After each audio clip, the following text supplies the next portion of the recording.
In a courtroom in Ouagadougou, the cameras are about to capture more than a trial.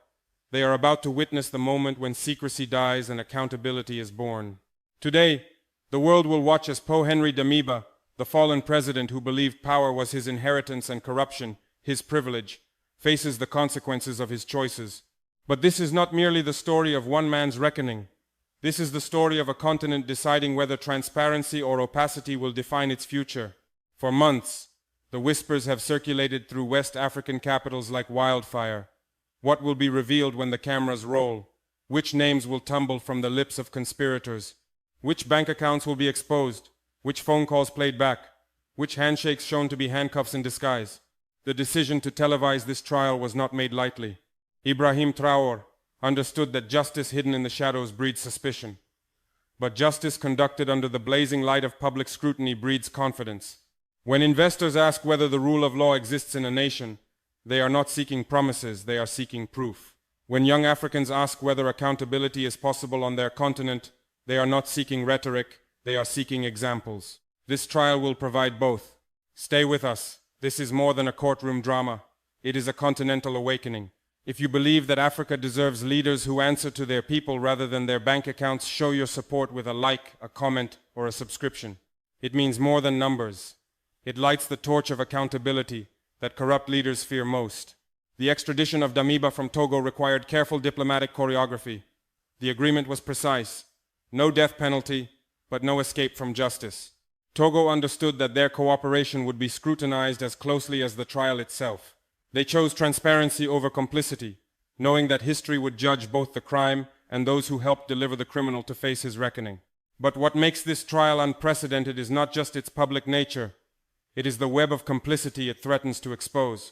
Since January, co-conspirator after co-conspirator has appeared on national television, each confession peeling back another layer of the conspiracy that sought to destroy Burkina Faso's sovereignty. The money trail leads through multiple capitals.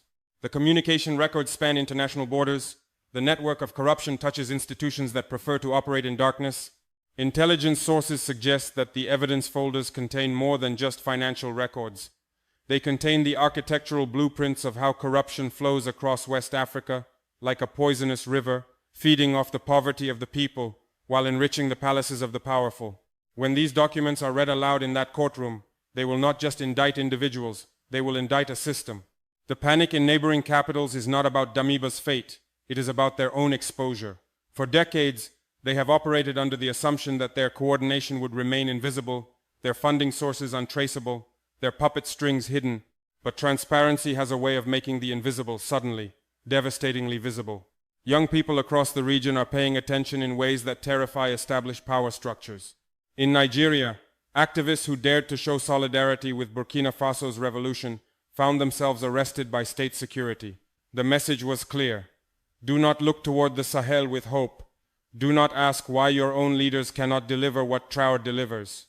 But the harder they squeeze, the more questions slip through their fingers. Why does transparency threaten them so much?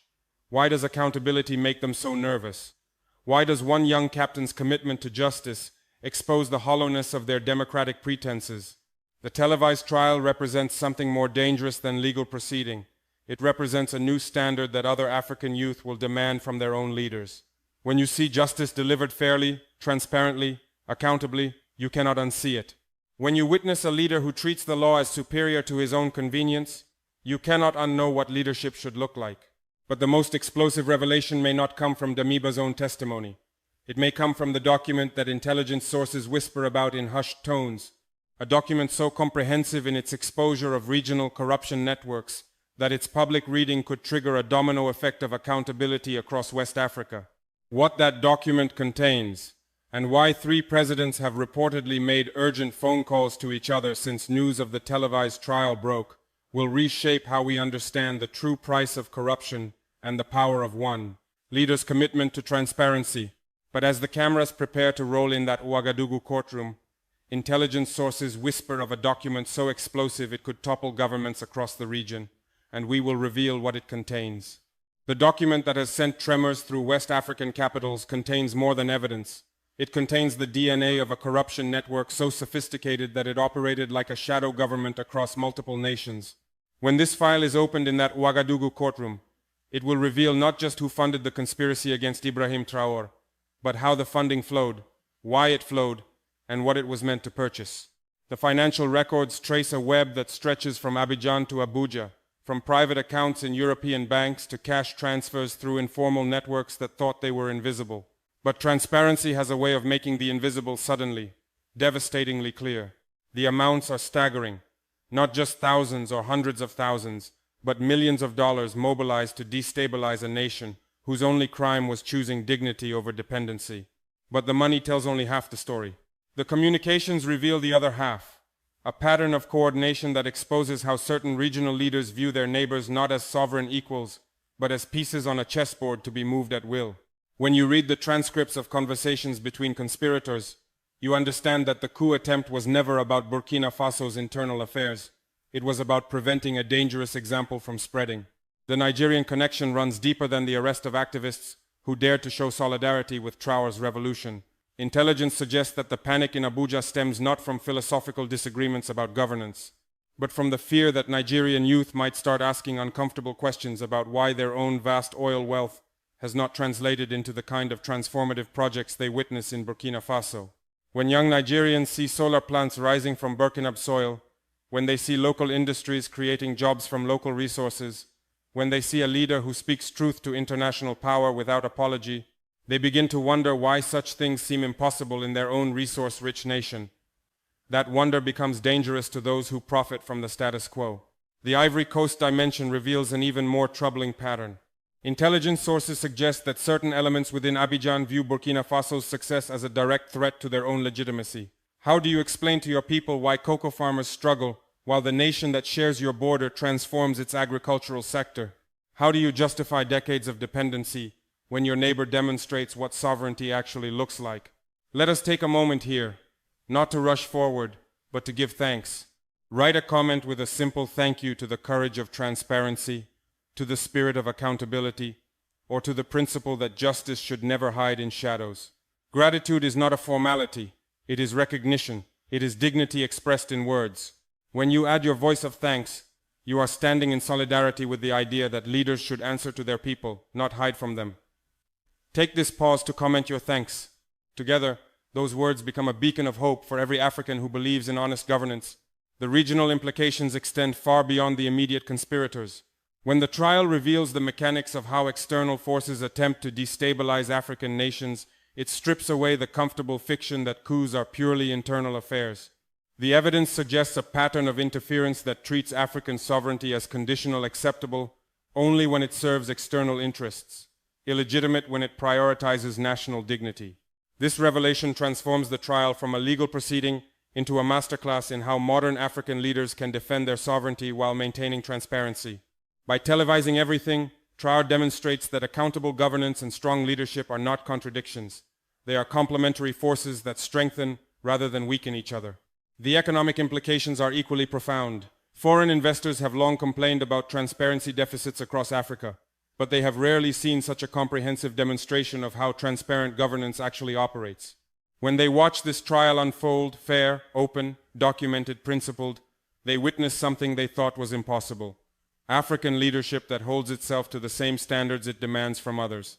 But perhaps the most significant impact will be felt by Africa's youth. For too long, they have been told that corruption is inevitable, that accountability is a luxury their continent cannot afford, that transparency is a Western concept that does not translate to African realities. This trial demolishes every one of those excuses. When young Africans watch their peer, a 37-year-old captain, conduct justice with the same rigor that older leaders reserve for protecting their own interests, they see a mirror of what they could demand from their own leaders. The trial becomes not just about punishing past crimes, but about establishing new standards for future governance. The phone calls between regional capitals since the trial announcement was made reveal the depth of the panic. Leaders who have operated in shadows for decades suddenly find themselves wondering what their own co-conspirators might reveal under similar scrutiny.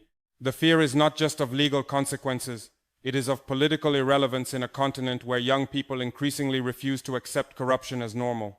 But as regional capitals scramble to distance themselves from the revelations, a deeper question emerges. Is this justice, or is this the moment when Africa's youth decide to demand accountability everywhere? The transformation that transparency brings extends far beyond courtrooms and legal proceedings.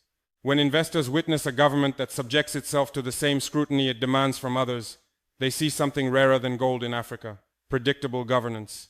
They see a leadership that cannot hide behind closed doors when difficult decisions must be made, that cannot shift blame when accountability comes calling, that cannot promise one thing privately while delivering another publicly.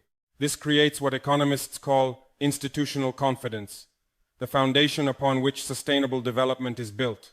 When international partners know that agreements will be honored, that processes will be transparent, that commitments will be kept, they move from tentative engagement to transformational investment. The televised trial becomes a powerful advertisement for a new model of African governance. But the trial reveals something even more significant than transparent justice. It exposes the fundamental choice that African leadership faces in the 21st century. On one side stands the old model: governance by shadow networks, accountability to external patrons rather than internal populations, development by dependency rather than sovereignty. On the other side stands the new model that Ibrahim Traore embodies: governance by transparent institutions, accountability to citizens rather than foreign capitals, development through dignified self-reliance. The old model fears this trial because it illuminates how hollow their democratic pretenses have become. When you see genuine accountability in action, the performance of accountability becomes impossible to maintain. When you witness a leader who treats transparency as strength rather than vulnerability, the leaders who hide behind state secrecy appear weak rather than powerful. Across West Africa, young people are making this comparison in real time. They watch Traore subject his government to public scrutiny while their own leaders conduct business behind closed doors. They see Burkina Faso prosecute corruption while their own nations protect the corrupt. They witness one captain demonstrating that African leadership can be both strong and accountable, while their own presidents insist that strength requires opacity. This generational awakening terrifies the old guard more than any external threat. They can negotiate with foreign governments, they can manage international pressure, they can even survive economic sanctions, but they cannot survive the withdrawal of legitimacy from their own young people, and that legitimacy evaporates when citizens see what authentic leadership actually looks like. The regional response to Traore's transparency campaign reveals the desperation of leaders who know their time is running out. They cannot match his developmental achievements, so they attempt to undermine his legitimacy. They cannot compete with his transparency, so they try to destabilize his government. They cannot replicate his genuine popular support, so they seek to eliminate the example he represents. But their very desperation validates his approach. If transparency weakened leadership, they would encourage it. If accountability diminished sovereignty, they would embrace it. If dignified governance reduced effectiveness, they would adopt it. Their fierce resistance to these principles proves their transformative power. You are part of something bigger than a channel right now. You are part of a community that believes African leadership should answer to African people, not foreign bank accounts. If you want to join that community more deeply, if you want to support the team documenting these transformative moments, become a member. Your contribution directly funds the research that exposes corruption, the investigations that reveal truth, the storytelling that honors dignity. You are not just supporting bright Africa, you are supporting every citizen who demands accountability, every youth who refuses to accept corruption as normal, every leader who chooses transparency over shadows. The choice facing regional leaders has become binary. They can evolve toward the Traore model: transparent, accountable, genuinely developmental, or they can continue protecting networks that enrich the few while impoverishing the many. But they cannot do both. The trial makes this clear. You cannot serve both transparency and corruption, both accountability and impunity, both your people and your offshore accounts. The evidence presented in that courtroom will not just convict individual conspirators. It will convict an entire approach to governance. When the public sees how much money was spent trying to prevent Burkina Faso's transformation, they understand the true value of that transformation. When they witness the lengths to which corrupt networks will go to maintain their power, they appreciate the courage required to challenge that power. Young Africans watching this trial understand that they are witnessing more than justice. They are witnessing the birth of a new standard. The question is no longer whether accountability is possible in Africa, but why it is not universal across Africa.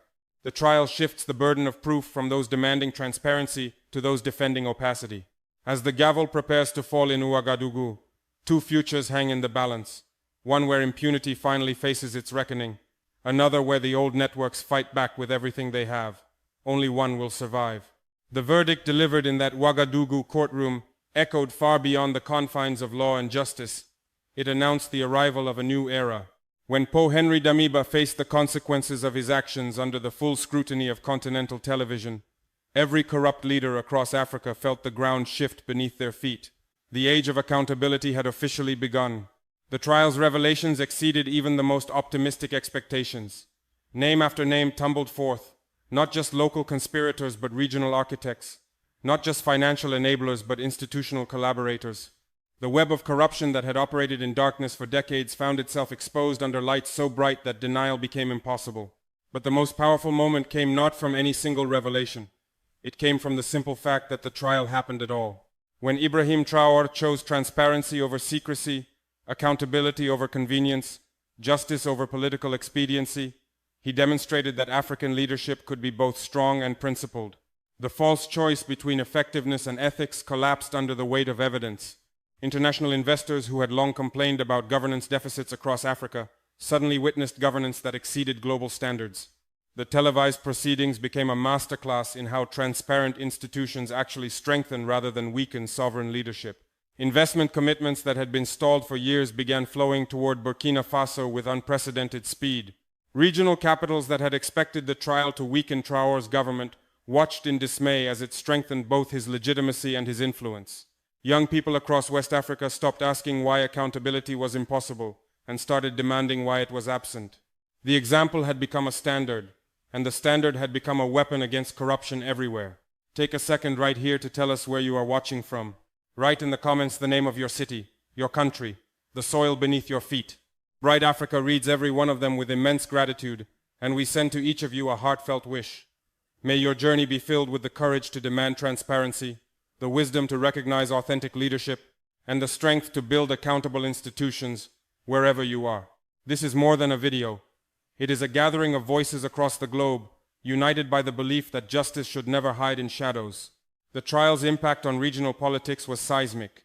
Leaders who had operated with impunity for decades suddenly found themselves defending decisions they had never expected to explain. The youth who had been told to accept corruption as inevitable now had proof that accountability was not only possible but transformative. The economic implications rippled outward like stones thrown in still water. When businesses see governance that operates by consistent, transparent rules, they invest with confidence. When citizens see leaders who answer honestly to public scrutiny, they participate with enthusiasm. When international partners see institutions that function predictably and fairly, they engage with respect rather than condescension. But perhaps the most profound impact was psychological. For too long, African youth had been told that their continent was uniquely unsuited for transparent governance, that accountability was a luxury they could not afford, that corruption was the price of stability. The trial demolished these lies with the force of demonstrated truth. When young Africans watched Ibrahim Traore conduct justice with the same rigor that other leaders reserve for protecting their own interests, they saw their own potential reflected back at them. They understood that the problem was not African culture or capacity. The problem was leaders who chose secrecy over service, personal enrichment over public good. The trial established a new benchmark that corruption could no longer hide behind cultural relativism or developmental excuses. Justice had been delivered fairly, transparently, accountably, and the sky had not fallen. Indeed, the opposite had occurred. Confidence had grown, investment had increased, and legitimacy had been strengthened rather than weakened. As we prepare to end, remember this is not the conclusion of accountability but its beginning. Every story of transparent governance, every example of principled leadership is part of a harvest that lies ahead. If you want to see that harvest grow across Africa, subscribe to this channel. Not because we ask for numbers, but because we are building a space where African solutions to African challenges are celebrated, where stories of dignified leadership continue to inspire action. By subscribing, you are not just supporting us. You are choosing to stand with every African who believes their leaders should answer to them rather than hide from them. Your subscription is not for us alone. It is for the promise of accountable governance spreading across the continent like morning light. The story that began with one man's trial became the blueprint for continental transformation. Ibrahim Traore did not just prosecute corruption. He demonstrated that transparency strengthens rather than weakens sovereign leadership. Burkina Faso did not just deliver justice. It established a standard that other African nations could follow. Today, As young Africans wake up in a continent where televised trials expose corruption networks, where transparent governance attracts rather than repels investment, where accountability enhances rather than diminishes sovereignty, they understand that Ibrahim Traore's greatest achievement was not what he revealed about the past, but what he made possible for the future. The courtroom in Ouagadougou became a classroom for continental transformation. The trial that began with one man's crimes became the foundation for a generation's awakening. Burkina Faso lit the torch of accountable governance, and that flame now burns in every heart that refuses to accept corruption as inevitable. The question is no longer whether accountability is possible in Africa. The question is when it will become universal. Stand tall, stay vigilant, and remember, transparency is not weakness but strength. Accountability is not burden but liberation, and the future belongs to those who choose dignity over dependency.